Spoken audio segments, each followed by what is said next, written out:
So I mean, honestly, I was on anti-anxiety meds and I'd been on antidepressants in the past. And I think now I can look back again and see that I was just unhappy in many things. I didn't have the work-life balance. I didn't have the freedom and family I wanted.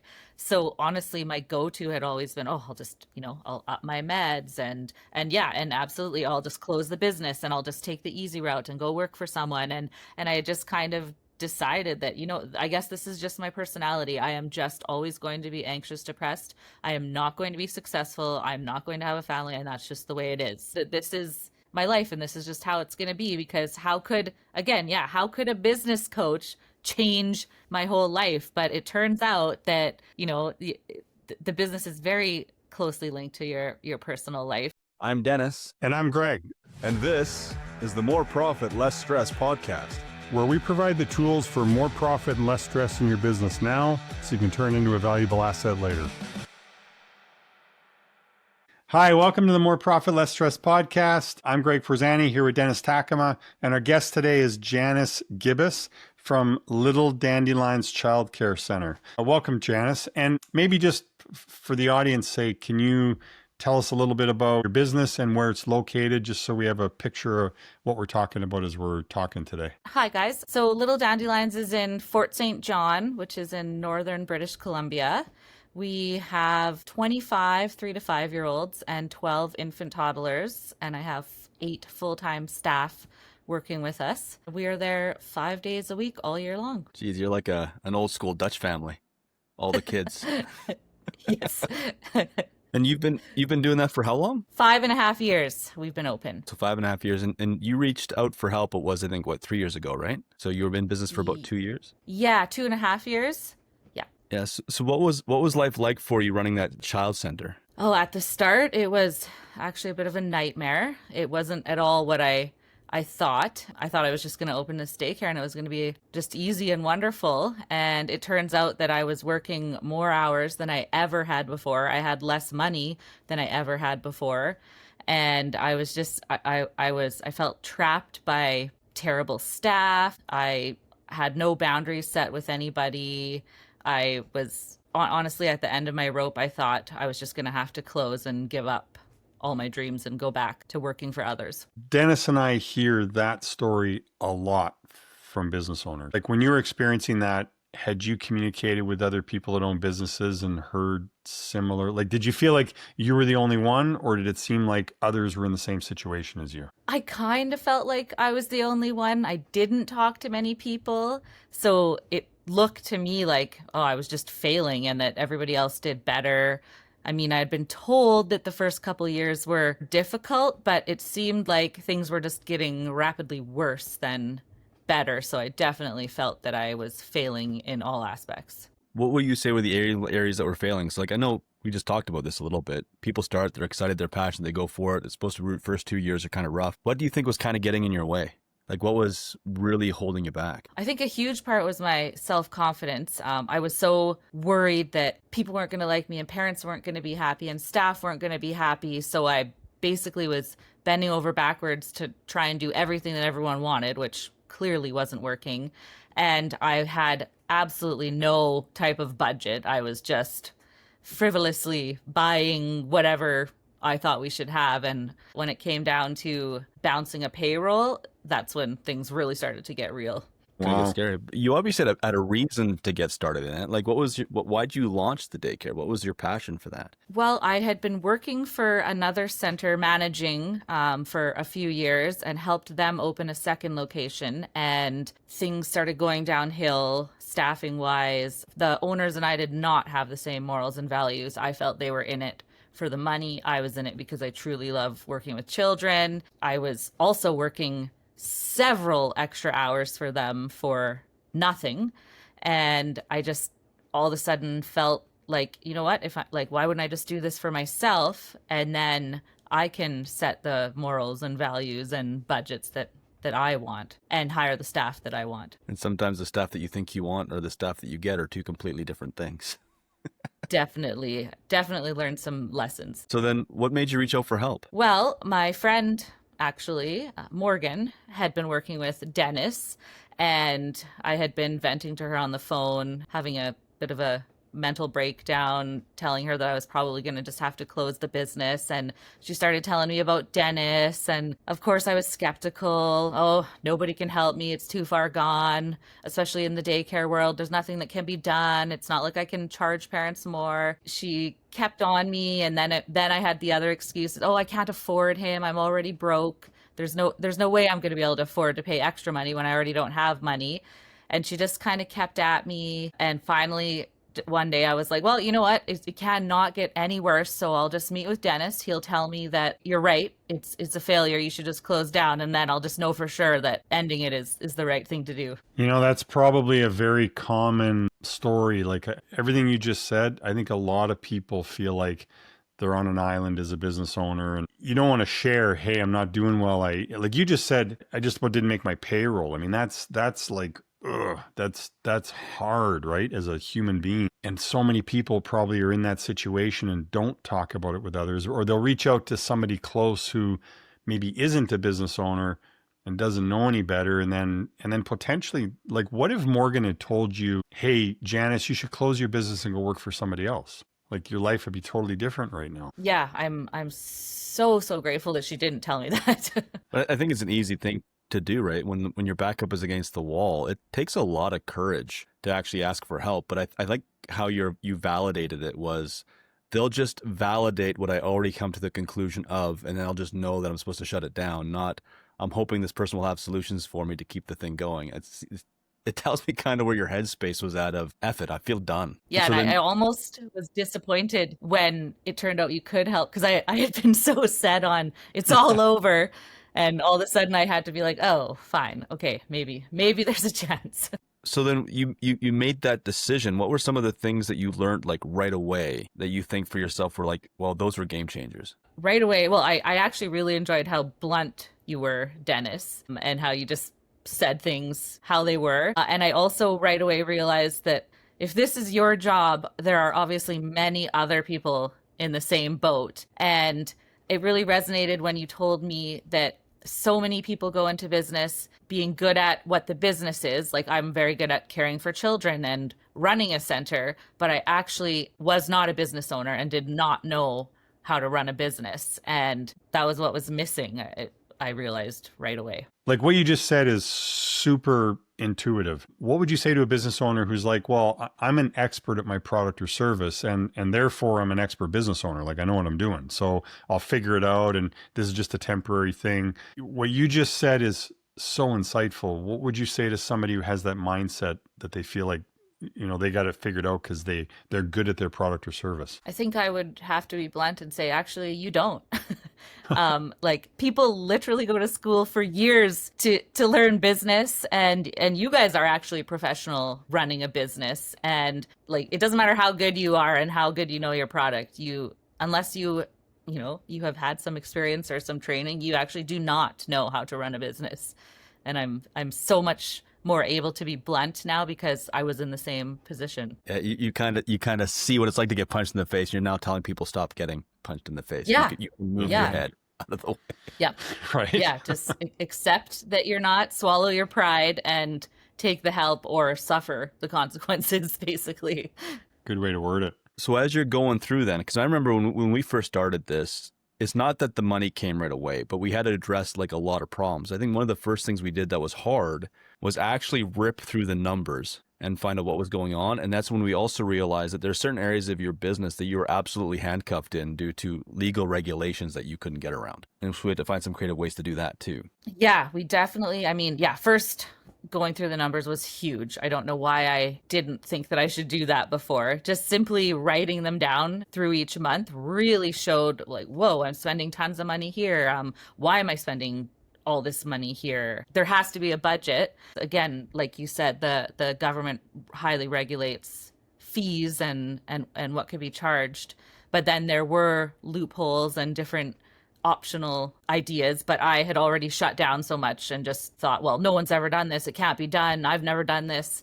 And so having somebody non-biased be able to look through the contracts and things with me and come up with some different ideas was super helpful because, again, someone that wasn't spiraling and already given up. Hey, so you don't have to divulge some of the secret sauce of what you did, but I'd love if you could sort of expand on the thought process and attitude of, like you just said, hey, I got all these regulations on me. So different businesses have different regulation. Let's use the word industry standards because that's probably pretty common. And you just said, I'm used to that, and I had to kind of think outside the box and do some things differently. So how would you encourage business owners to do that, to get out of their own way and get away from those industry standards? I think, again, take help, get other people to look at things, carefully read contracts. Like right there, it said, for example, you can have optional fees. But in my mind, immediately, I was like, why would anybody want to pay an optional fee? Nobody is going to want to pay extra money. Why would I even bother with that? But Dennis had me learn that actually people will, and transparency is also important. Be honest. Like I just started being very honest with my clients about why we were looking at these optional fees and all the services that we were not going to be able to offer anymore and why we weren't going to be able to offer them. And almost all of them were actually happy to help us. And so all this anxiety and things that I had in the past was really for nothing. The few that didn't really get on board at first, Dennis helped me also to realize that first off, we're never going to please everyone. And so stop trying. And that changes as much as change is scary for me, it's scary for everyone, and it just takes some time. And again, the initial shock, maybe I call it, was a lot for some, but within a few months it was just back to normal and that everyone was just fine. Well, if I remember going back, one of the things that we did early was we figured out what your childcare business actually stood for. Like we went back Yes. through, we looked at what Little Dandelions meant, we ripped the name apart, and we came up with the whole philosophy of building strong roots.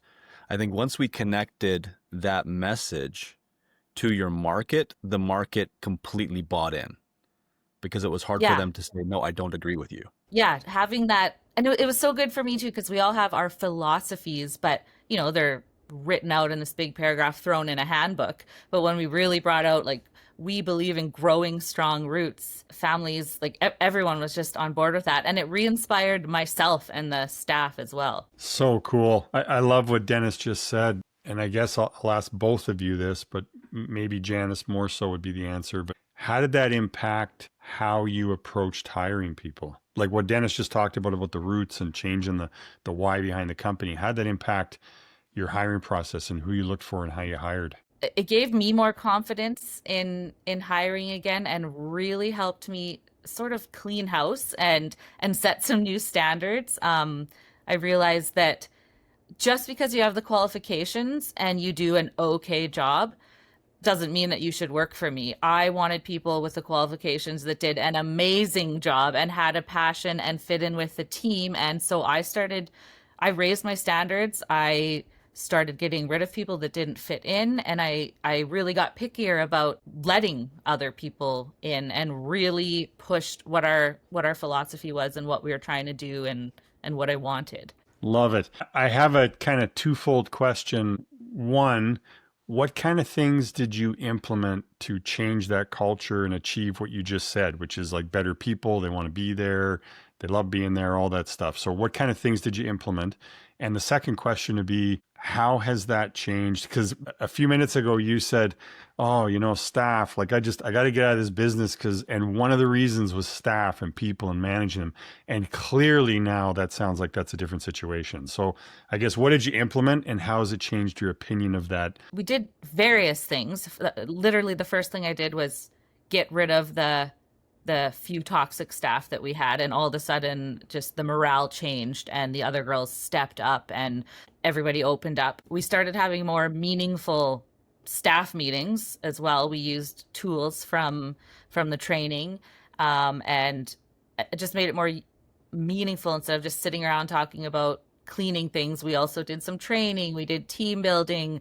We've started doing regular team building and socializing out of the daycare. I implemented lead teachers in the rooms too, so that they could take some responsibility for me and also have more responsibility.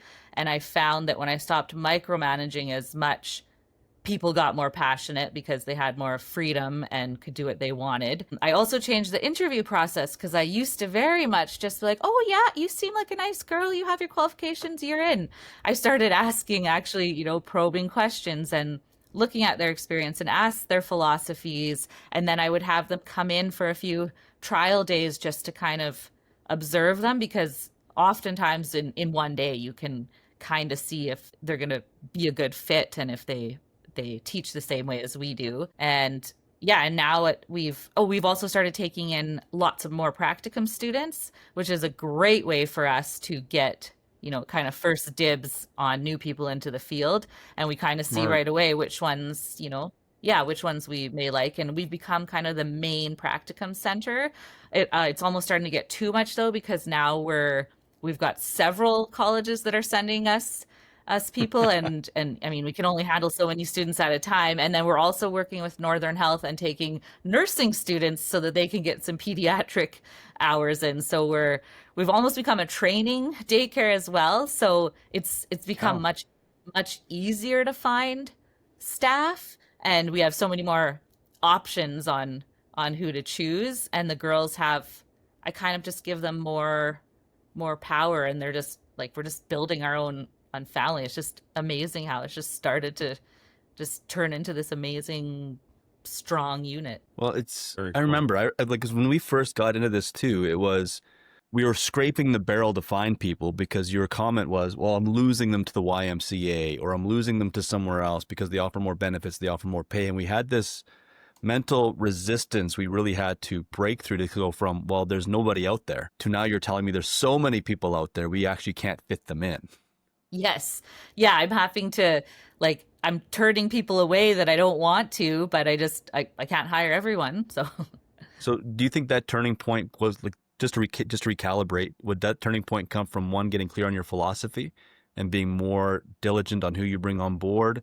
Was it just the tools? Was it a combination of everything? Or do you think it was just your mindset just shifted enough that you started finding the right people? I think it was a combination. I think it started with, the tools and knowing my philosophy and what I stood for, and realizing that, like, Dennis, you really helped me build my confidence and in myself and the center, and that we're a high quality center and you have to be high quality to work here. It should be a privilege for you to work for me, not, I don't owe everybody else things. And so you should want to work for me and want to work with us. And if you don't, then this isn't the place for you. So I think it was just everything. And then as things got better, my confidence grew, and everything's just, it's amazing how much better everything is. Well, it's a dangerous thing to say in a way, because it sounds very arrogant, right? Like, you should want to work for me. But I think more importantly, what's happened is people want to work for the mission. Like, when they really connected with that building, I'm going back to that because I think there was a transition there for you, and a transition there for your market and for your staff, going back to that why. When everybody's united in that purpose, they want to work for you. I'm not just there to watch a child for a couple of hours while mom goes shopping or work or whatever. I'm actually there to make a difference in this family's life for the time frame that I have that child. And it's a completely different filtering process. All right, Janice, I want to go back to what we're talking about. What would you say to somebody watching this that says, okay, that's great that you had this big revelation with staff and it's better and all the stuff you just said. But Janice, my business is different. You don't understand. What would you say to them? I would say your business probably is totally different, and I totally get it. But I mean, it takes some work, and you are going to have to go through some bad apples. But I don't care what business it is. There are amazing employees out there, and when it's an amazing place to work, people will want to work there. So honestly, without being too arrogant, you're doing something wrong if you're not getting good employees. Well, I think you made that decision too, with making sure you got rid of the ones that didn't fit. That brings up the confidence of the ones that do fit to want to be there. Yeah, I was shocked at the change in morale, and so many of them came forward and thanked me and told me what a better place it was. And that's when I also realized that I really needed to make sure communication lines were more open, that they knew, like, I wanted them to be able to come to me and tell me when things were so terrible, and all these things that I didn't even know were happening, and I didn't know why no one had told me. And so I've really tried to make sure that I'm much more open with them, and that we have all these times to sit down and talk and discuss. And I mean, there's a point, obviously. I'm still not going to please everyone, and not everyone's going to love who they work with, but definitely there are things that can be dealt with, and I try really hard to stay on top of things now. Then I want to take it back down to what we talked about before. So one is the staff, for sure, they're all on board. Number two, I think we did some things that were outside of your comfort zone, because when we looked at the numbers, there was no way charging just the fees required for childcare was ever going to make enough money for this business to do anything but bleed to death. And that's, I think, when you and I started ripping apart contracts and looking at what's legally allowed, what can we get away with, what can we not get away with, but what can we legally do? And then we started doing things like, what were some of the things that we added on that were of a huge benefit to the families and they were more than excited to pay for? So we added a snack and lunch program, and we fiddled around with different numbers, and I had thrown out a few packages, and we kind of, came to an agreement on some different numbers for the different programs. And then I very much was transparent again with the parents, saying, listen, yes, we're calling this, the optional snack and lunch program. We are going to add in, we're going to up the snacks. They're going to be better quality. We're going to add some lunches in, but this money is also going to go towards, the field trips that we do, and the guests that we have come in, and, the beach that we built a few years ago, and all of these things that, everybody, this is why everybody comes here. I just said, and if you don't want to get on board with this, then we are going to have to cut some services, and nobody wants that when their kids are having the best time of their life. And I also started realizing that with Dennis's help, that these are people's kids, and people will pay to make sure that their kids are happy and healthy and enjoying their life. I mean, some of them are with us 10 or 11 hours a day. So we want to make sure that we're doing everything that we can for them. And I mean, it takes money to do that. Sounds to me like you kind of put yourself in your customer's shoes and said, like, you and Dennis talked through this and said, what's important to your customer? And what I hear, because I have a daughter, your child is so important to you. So, and their health and well-being and happiness and education, whatever it is super important. And all you did was present more options to better that. So it's a no-brainer. Like, awesome. Love that. Yeah, love it. Fantastic. Yeah, and I mean, I didn't have children at the time, so it was harder for me to see. And so Dennis was helpful with that. Just, not, pull at their heartstrings a little, but also that is what I'm passionate about. And I truly do want to have the best quality, and we want the children to have the best time. And we also presented it in a financial way that, because of all the changes the government made, even though we were adding these optional fees, it was still going to be less than what they were paying just a few months before. So it was still a bonus that their children were going to have an amazing time, and they were saving money. And of course, everybody wants to save money. So, we found a good way to present that as well. And I just think the way that we rolled it out was kind of worked perfect. Yeah, it Very wasn't an cool. overnight thing. I think we ran those numbers for a couple months before making the decision to make sure everything was going. What blew me away the most was when we rolled out the program, one was a high volume of acceptance. We did have a small percentage that wouldn't accept it. But on top of that, how many parents stepped up and said, no, I want to pay for more than what you're offering? Because then we had some people that were like, no, can I sponsor lunches? Can I buy more for all of the kids? Like that, I never expected that to happen. Yeah, that was floored me. Even still to this day, sometimes in my mind, I'm thinking, wow, like you're already paying for daycare, and on top of that, you now want to pay for this lunch, or pay for this field trip, Wow. or sponsor this. And so then that's when Dennis and I started talking about sponsorships as well. And I had a really difficult time with that at first, because I felt like, well, we're not nonprofit. We can't be, accepting charity. And we talked that through, that it's not charity. And again, it's for the children. It's not as if people are handing me thousands and I'm putting them in my pocket. I am putting this money into the business to do more things for the children and give them some advertising, give them a Yeti with our logo on it, and tell them what we did with the money. And they're thrilled and happy to help. We started a sponsorship fence. So we have a big sign that says, "We believe in growing strong roots."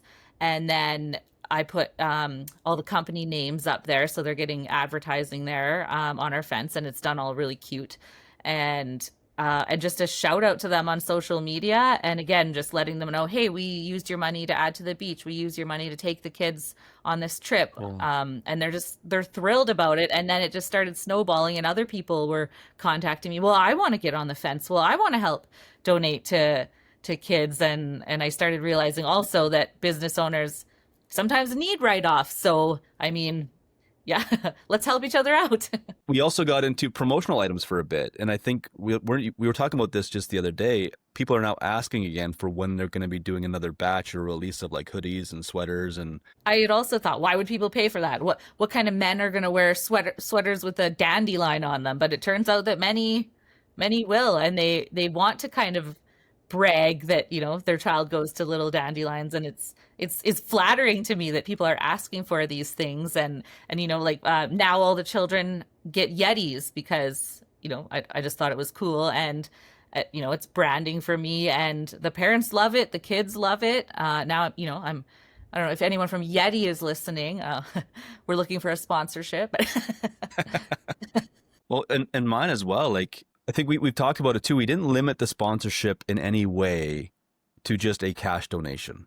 So like you've had, because when we started, we had building problems, we had some land problems, we had some landscaping problems, we had plumbing issues, we had IT issues, we had all kinds of things that you just did not at the time have the money to take care of. And I believe some of your sponsors have even stepped up and donated labor, time, and effort to build the center with you and not just give you the cash. That's right. Yeah. So some of the sponsor has actually been work and materials. We've had a couple of construction companies come and build us some things, or do repairs, or, you know, give us an old air conditioning that they put in for us, built us an outdoor kitchen. We had a landscaping company donate all the sand for the beach and deliver it. So things like that also will get you onto our sponsorship wall, because so we say donations in money or time. I can't help, Janice, when I look at you on the screen, and when I looked at you when we kind of had a call to talk about being a guest on the podcast, I notice you have this permanent smile, and it's not just your smile, it's your eyes are smiling. And it's really cool. I got goosebumps looking at it, and I'm sure it's a much different place than you were when you had that call with your friend Morgan. And it's just amazing to look at and see. And I know we'll hear more about that story coming up here, but it's really cool. It's just awesome to see. Well, thank you. It's so awesome to also feel and not just be constantly wrapped in anxiety and fear and tears. Yeah. I think that's one of the things when we do podcasts like this, that it's incredibly difficult to communicate to people what it's like and the anxiety that's there and the stress that's there when you're in the process of making some of these decisions. Like, it's so simple to sit on the outside of this and go, oh yeah, so this is all they did. They went from A to B to C, but you don't understand that from A to B is this colossal gap of like emotional turmoil that you got to get through to get to the other side of that, and the amount of strength that it builds to go there. Like, if I look at who Janice is today compared to who you were when you started the program, it's not that just that the business is different. It's that you become a different person when you're forced to face emotional battles that you never thought you could face. And then you realize that it goes well. Like I just for example, just the optional snack package that we worked on for months. Before I put that out, I had endless sleepless nights, massive anxiety attacks. I like tears and tears, all this doubt. Oh, I can't do it. People are going to be mad at me. People are going to hate me. And I finally, I remember the minute I sent it out, and I felt this kind of relief go. And then I just was bracing myself for the backlash, and all of a sudden all these positive things started coming back. And I was like, oh, oh, this is going to be okay. Actually, everything's okay. And it was just so crazy to me that I had just spent weeks and months just in absolute distress over things that like really weren't a big deal, weren't life altering. Most people were happy to help with, but I had been destroying my own life over these. And yeah, I see what you're saying. It does. When you listen to it, you're like, oh yeah, you just put these fees and you did this, but it was really hard. And like really hard changing your mindset and setting boundaries and even letting people go. Like oh yeah, I let the toxic people go. Even that wasn't easy. Even though I knew they were toxic, it was really hard to do. They are people, and it's hard to do mean things and have the confidence. And so yeah, every single step of the way was really hard. And it's still hard. It's still not easy to change new things, but it is easier because I've seen it happen, and I remind myself of the steps, and I remind myself of change, and it's just so much easier now than it was a few years ago, but still not easy. Yeah, 100%.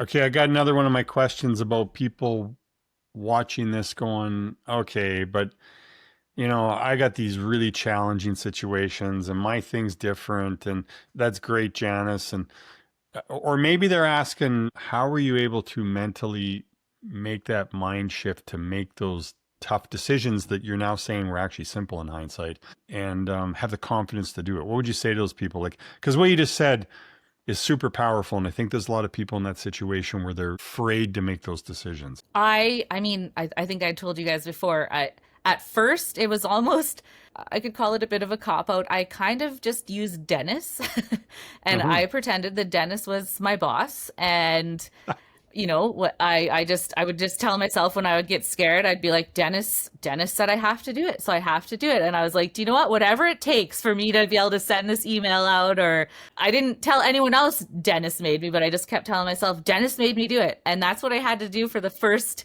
few times. And also, financially as well, we had talked about it was costing me lots of money to have Dennis, worth every penny, but that also held me accountable. Not only did Dennis tell me I had to do it, if I wasn't doing it, like why was I paying for this then? Then I was just really losing more money. So it started out with that, and then as my confidence built, it started being more about, well, also this is what's best for us and this is what we're going to do. But yeah, definitely, you do whatever it takes to get started. So if Dennis and Greg are the bosses and make us do it, then that's that's how you start. Sorry. Okay, that was an awesome answer, and I'm laughing because of your blame Dennis, because literally 15 minutes before this podcast, I was on a call with a client, and that client was asking a software company to help do a thing. And I was involved in the conversation because we wanted to be very clear in the thing we needed to do. And I'm sorry, I'm laughing here because at the very, very end of the call, right before I jumped in this podcast, the client said to that vendor, hey, and by the way, when you go to make these recommendations and give us a price and say how you're going to do it, just so you know, you're going to send it to us, but we're going to send it to Greg because he's our coach and he has the final say. So they blame me. I'm sorry. So it's so funny you said that. It's much easier to blame you guys. Right. But it's also fantastic. A good thing, right? Like Right. There's a nice aspect of it where Greg and I have a level of impartiality, right? Like for us, we're not emotionally involved in the thing. And I think everybody that builds up pressure needs something that's a release valve. And I actually had a client that did a bunch of stuff we talked about. He's a very similar situation to you of, I got a lot of stuff I have to do, but I'm very anxious to do it. And he came back to me one time and he was smiling. I said, so what changed? I just said, you're kind of laughing. And he goes, well, I did the stuff you told me to do to prove to you that it wouldn't work. And you were right. And it did work. Yeah. Sometimes it definitely would have been nice to prove you wrong, Dennis, but pretty much everything you were right about. So, well, and we kept a lot of it. I think for me, the mentality has been, let's test something and see what happens. So like if we would have tested that program and we would have had a lot of negatives, we would have I think that would have really hit you in the emotions in a negative way. That would have been hard. But two, I think for me, we tested it and it worked. And there's some other things that we tested that didn't work out the way that we wanted it to, but it led to the next thing that we could see where it went, right? And so I think all of those little steps, once you jumped that past that big barrier of stress, yes, it's still hard, but there's something in you now that can push through that in a way you couldn't Yeah. before because you Yeah, faced it, and right? right. Yeah, yeah. I mean, I've seen the positives, but I've also learned that, well, if something doesn't work, fine. Like, don't do it, or we'll change it, or it's okay if not everything works out how it's supposed to. Well, Right. I tell people this way, it's when I talk to you now and when I look back to who you were, I can tell you fought some tigers. Right? Like you got in the ring and you fought some tigers. And now it's always funny to me when I talk to people who claim they've fought tigers but never have. You can start to see that difference in them right away when you're like talking about, okay, tell me about the biggest struggle you went through. And you can tell they're completely making it up because they don't wear the battle scars, right? You have those. You have the, I went through it, it's there. There's still some stuff, but it's really cool to see where that evolved to. And I think that leads to the confidence that gets your staff to follow you too. They Yeah. know you can do hard things. When we started this, you always had a dream to start a family as well, but I think you kind of killed that idea because, well, there was no money to do it, right? And it was, we started the program, and then I think after you fought some of those harder battles, you started to go back and re-believe that your dream was possible again. Yeah, I had decided shortly before, that I was gonna have a family on my own because I don't have a partner. And when the daycare started going so badly, I was like, there is no way I can do this. I don't have time. I don't have money. I have to work every single hour of my life at the daycare. Like, this is a nightmare. Why would I even bring children into this horrible mess? And I started getting bitter and almost, like blaming the daycare, blaming the staff. It was everybody else's fault. And this was a terrible idea. And yeah, I had given up not only on the business, but also on being able to have children and really enjoy my life at all. Like it wasn't just the business that was failing, it was my own personal life, which people need to understand too, that yeah, it's everything. It's not just like, oh well, the business fails and I'll just carry on with my Yeah. happy life. Like everything was terrible. Well, Yeah. and I remember even I was wrong for this one because at the time it was, well, Janice, your kids are just the kids that you work with. Trying to re-deflect the dream away from what you wanted to something that I thought was tangible and reachable. I never actually thought what we actually achieved, we would achieve in the time frame that we achieved it. So like we had a plan. I thought the plan was a 2-3 year plan. You took that 2-3 year plan and did it in less than 18 months. Right? And so what did that do for you on the family side of things? Because now the money's starting to come in, the people believe in the center, and you reignited the dream that I kind of still also tried to kill a little bit. You reignited it and you went for it. And I think at the end of the day, you now what? You got 2 kids? Yeah, I have twin boys that are 8 months old. Wow. And I've been able to stay at home with them. I'm still doing a little bit of work, but I never thought I'd have kids. And then I never thought the IVF would work. I never thought all these things. And then I definitely did not think I'd be able to actually stay off work for a year with them, and I have been able to. Yeah, so I kind of had put it on hold while Dennis and I were, getting through all of this. I was doing a few tests here and there, kind of just, oh yeah, maybe I'll have kids.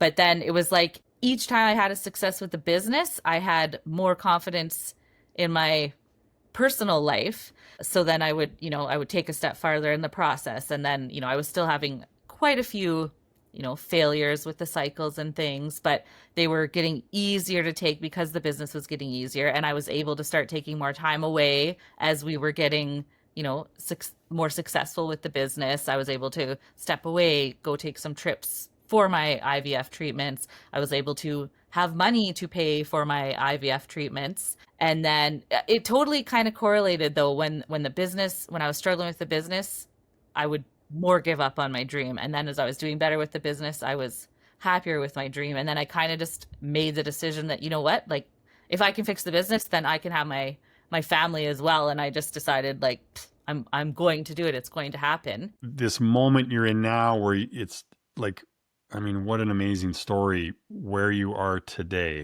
Incredible. And I think people need to hear that story and understand that and know that's achievable. And by the way, like Dennis just said, You did that in 18 months. Are you shitting me? Like, wow.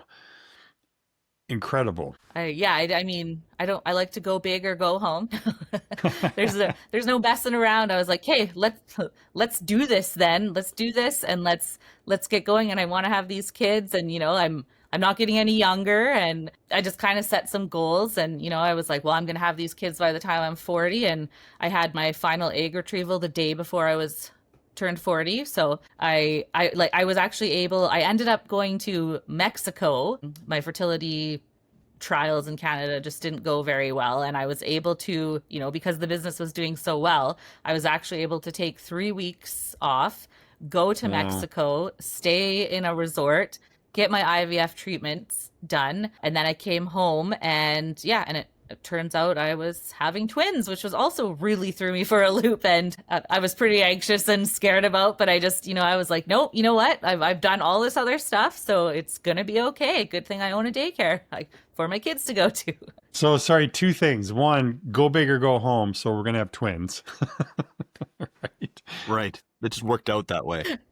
Yep, yep. And then the second thing is, I'm going to go back to my people listening to this.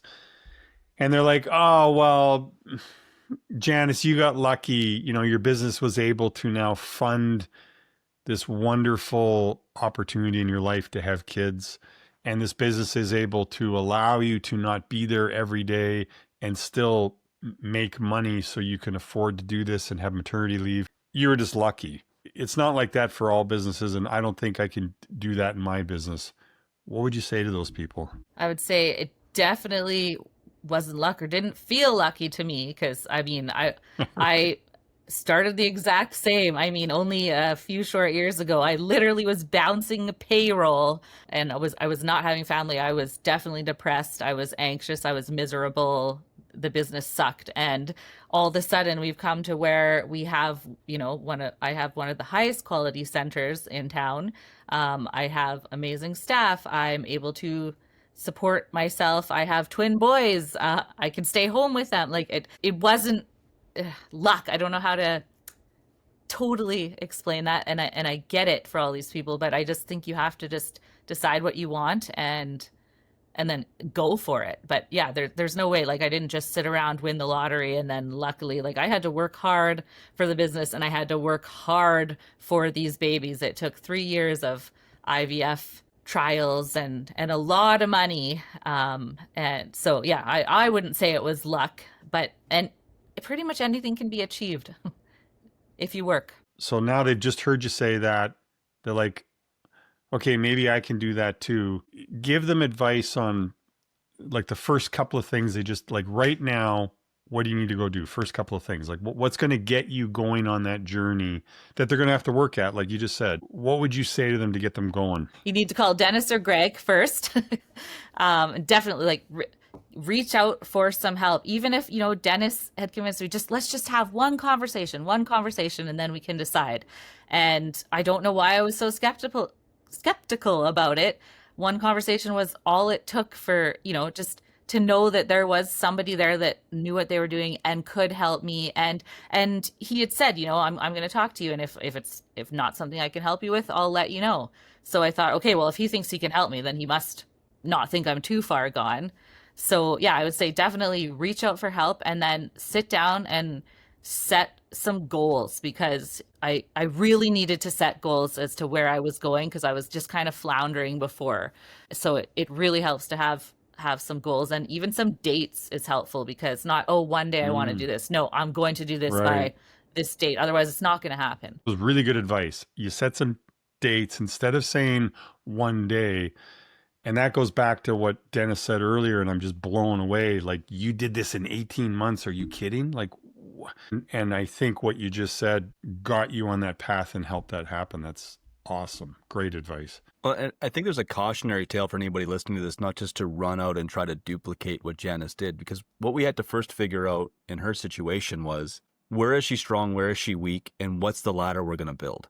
Like, because we didn't just execute everything day one. It was, okay, what's Right. the first thing that we need to work on? What's the biggest problem? And then we took that problem, we fixed it.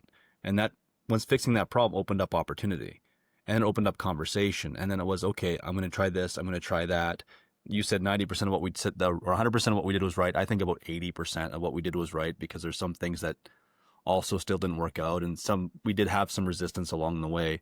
But it was discovering for you what was the magic formula that made you make your business work, right? Because there's Right. aspects of who you are that had to come into play. There was aspects of Yeah. culture, like we have for your staff, we've got different cultures represented as childcare leaders.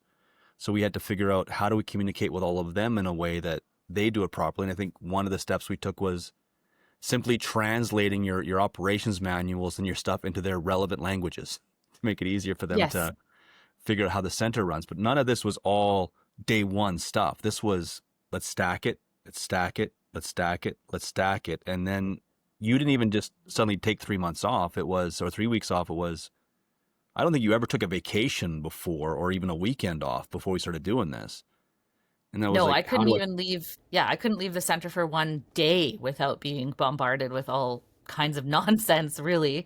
And then I had just convinced myself that I just could never leave or take time off. And so I started slow for sure. I would take a day here, I would take a couple days, and then, putting other people in charge and giving them more responsibilities, and then setting boundaries with the parents of no more texting me on my phone. We use the app, and just, yeah, it definitely, it was tons and tons of work. Yeah, it's not like we just walked in and I was like, okay, I'm taking 3 weeks off. And it was months of building up to that, financially, boundaries. Yeah, lots of steps. so you've done a lot of personal stuff, which kind of triggered something in my brain.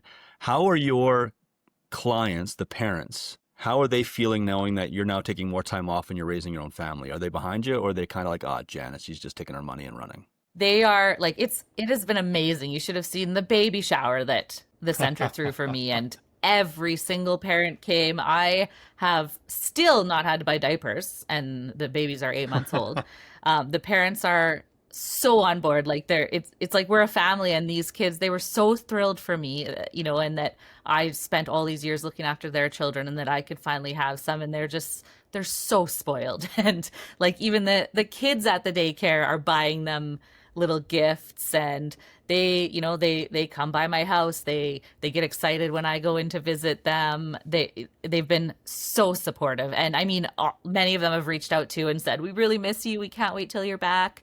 But they also, like, yeah, I've not had any negative feedback. It's just been nothing but excitement for me, which is so great. I feel so, honestly, like, super cliche, but I feel so blessed now. It's crazy.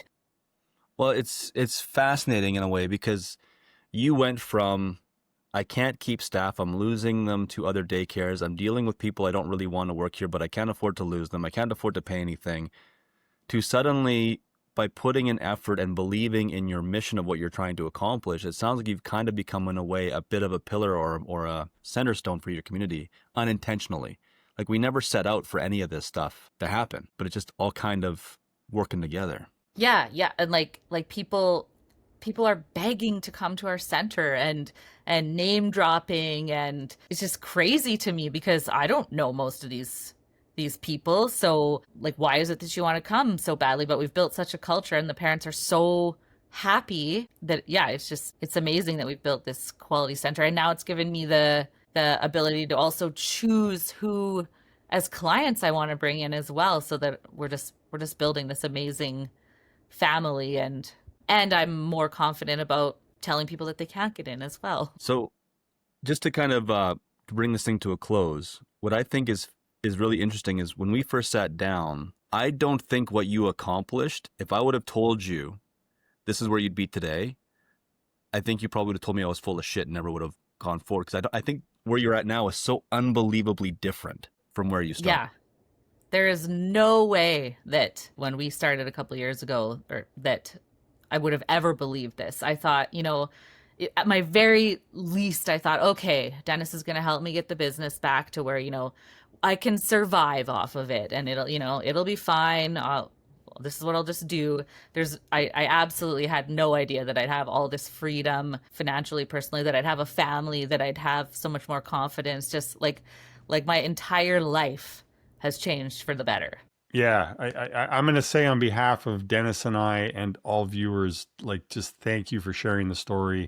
I'm repeating myself when I say it's on your face. Like, you smile with your face, your eyes, your mouth, everything. And that's so cool. And you can tell it's just, as Dennis alluded to earlier, it's not just about the business, it's about your personal life too, and how and you even said it, the business fuels that personal life and provided for it. And I think, I think I think you shared some good tips there and some reality that anybody can achieve this. It wasn't lucky. And yeah, fantastic story and congratulations. It's just incredible. Thank you. And I just want to thank you guys again. You guys are saving lives, really, is how I feel. And I have nothing but positive to say. And I tell everyone they should connect with you. And I absolutely plan to come back for some more help from Dennis when I'm just settling into my new life as a mom. But then then I'm soon going to be ready to jump into some more expansion ideas. And I have so many ideas now, and I've realized I'm constantly writing things down and thinking of new ideas that also came from Dennis. I never in my wildest dreams thought, oh, you could market this. And now that's all I think about is, what else could I do? How else could I brand this? How else could I share this with the community? It's just there's just not enough time now. So Well, and before there wasn't enough time either because it was struggle, and now there's not enough time because I got too much I want to do. yes, Right. yeah, there's just too much good happening now. Before it was dragging me down. So yeah, it's just a total shift. And I just I would just recommend anyone to reach out and ask for help. And that yes, it really is hard, but it was so worth every tear and every penny. And for those people that think, oh, I can't, we had talked about before, well, I don't have any money, I can't afford to spend more money. Well, you do have to spend money to make money, and you figure it out, and it was worth absolutely every penny to anybody that is questioning that. Well, and just to touch on that a bit, Greg and I have had these conversations before around whether or not it's moral to charge for something like what I do or what we do. Because I mean, if it's so good, you should give it away. But I found if you would have got the program for free and we would have worked together for free, do you think you would have got the results that you got? Absolutely not. Like I said before, you have to have something to be accountable to. There's no way I would have been like, oh yeah, I'll think about it. But the combination of, spending money, it makes you have to do work. Also, you have to make a living as well. So and like you helped me learn, when you're good at what you do, you deserve to make money, because that was what else I struggled with, is I don't think I feel I deserved to make money. And now I feel that, we all deserve to make money. So just everybody's good at something. So find what it is and do it. Do it well. And I think the best part is you're not doing this in spite of everyone else.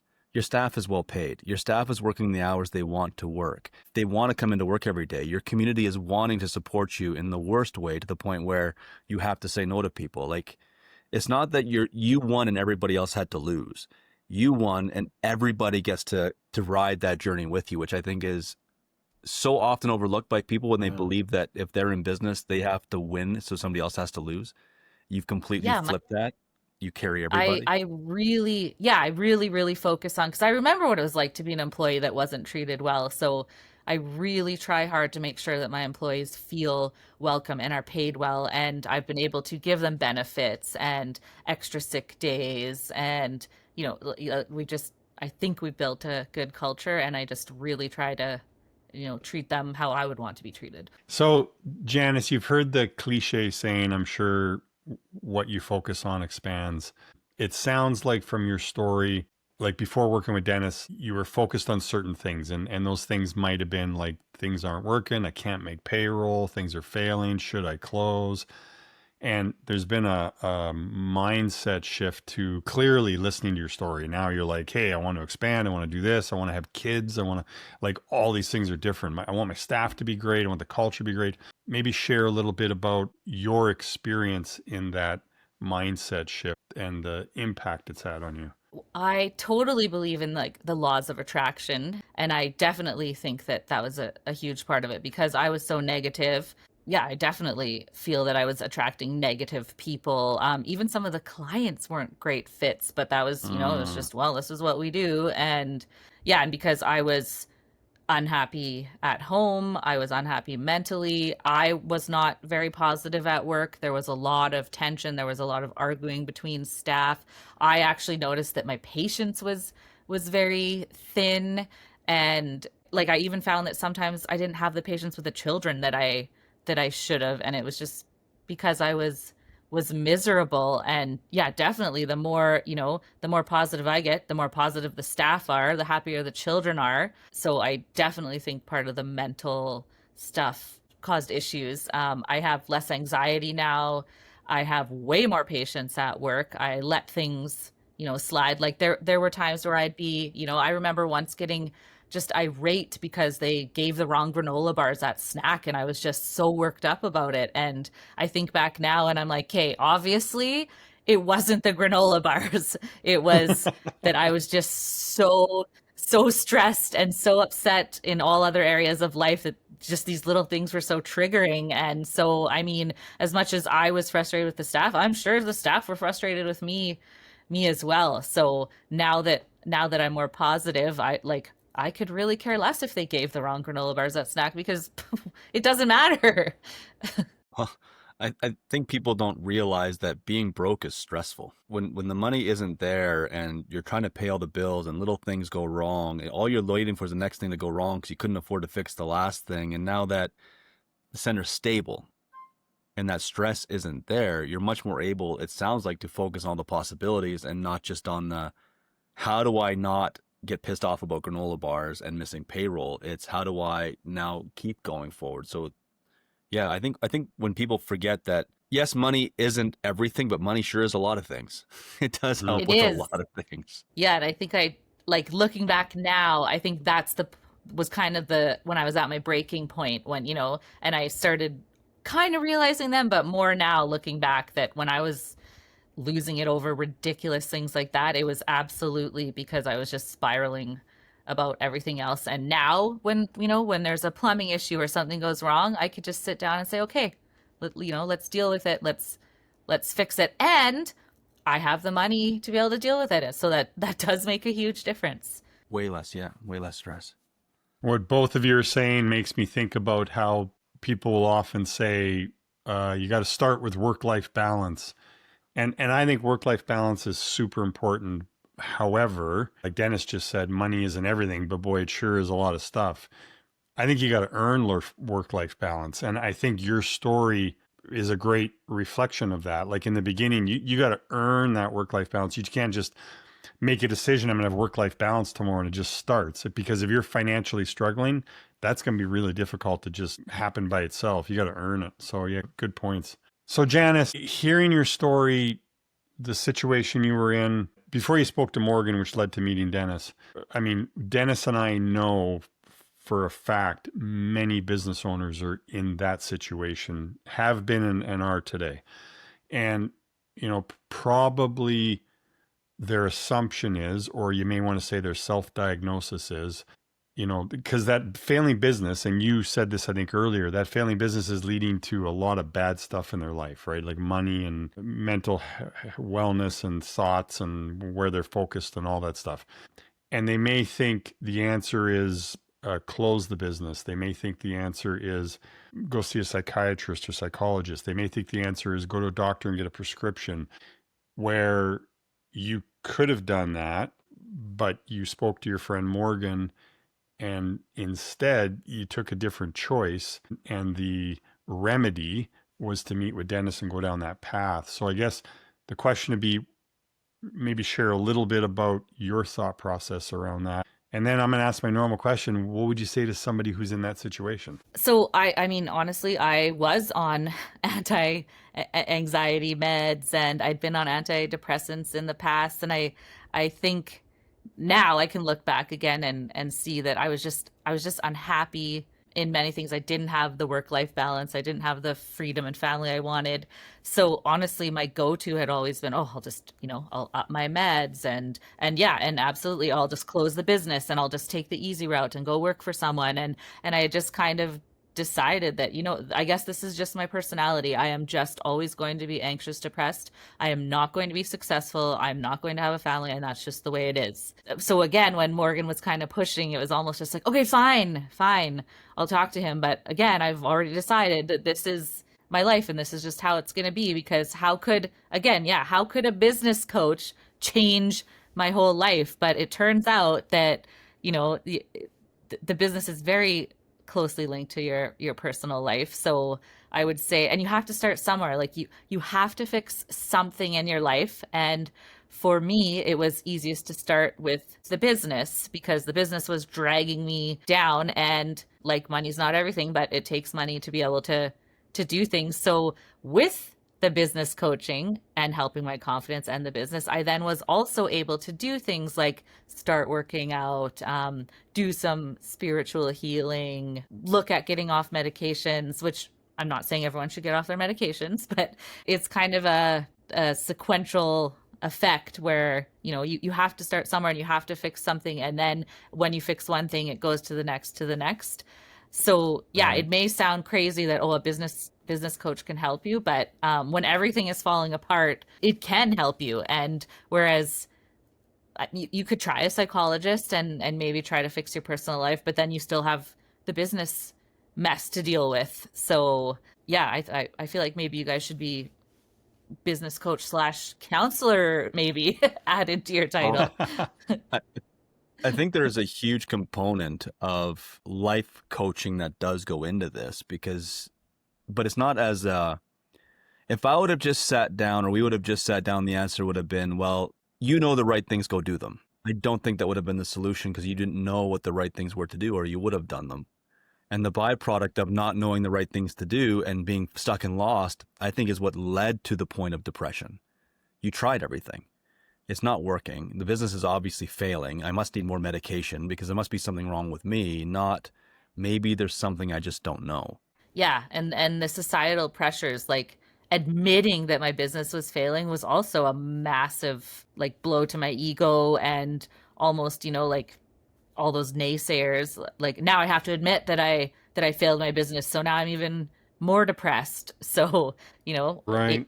fixing the business, fixed my confidence, fixed everything. Awesome. Anyway. Thank you, Janice.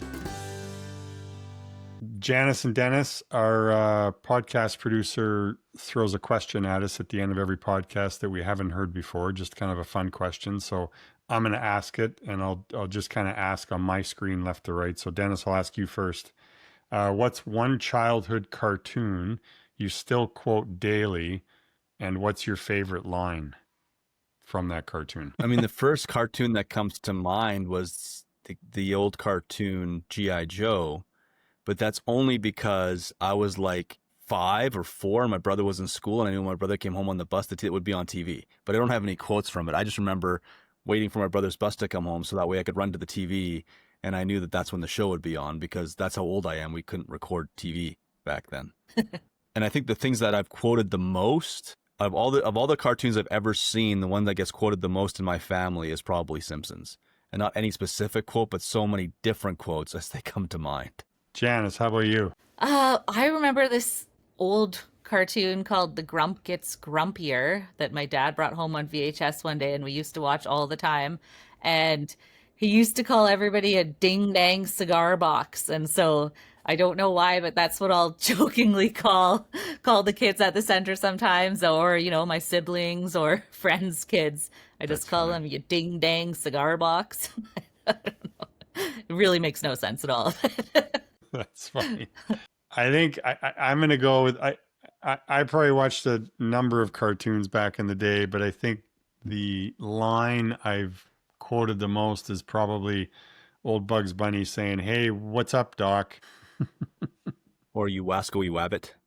Yeah. You ask me, Classics. or how about I'm hunting wabbit? Old That one Elmer too. Fudd. Yeah, I totally forgot Yeah. about it. It's funny when you get on these discussions, like your brain freezes because you're trying to think of something. Yeah. And then once the ice gets broken, it's like, oh yeah, I remember Looney Tunes. I remember Tiny Toons. I remember like Darkwing Duck and Tailspin and Disney and all of the stuff. So it's flooding your mind with all these quotes that you realize you probably use from some time, but just don't do them. Think For about sure. it. Thanks for listening to the More Profit, Less Stress podcast. If you liked what you heard, be sure to subscribe or follow on your favorite podcast platform and leave a comment or review if you're feeling generous. To learn more about us and what we do, check out our website. Until next time, take care.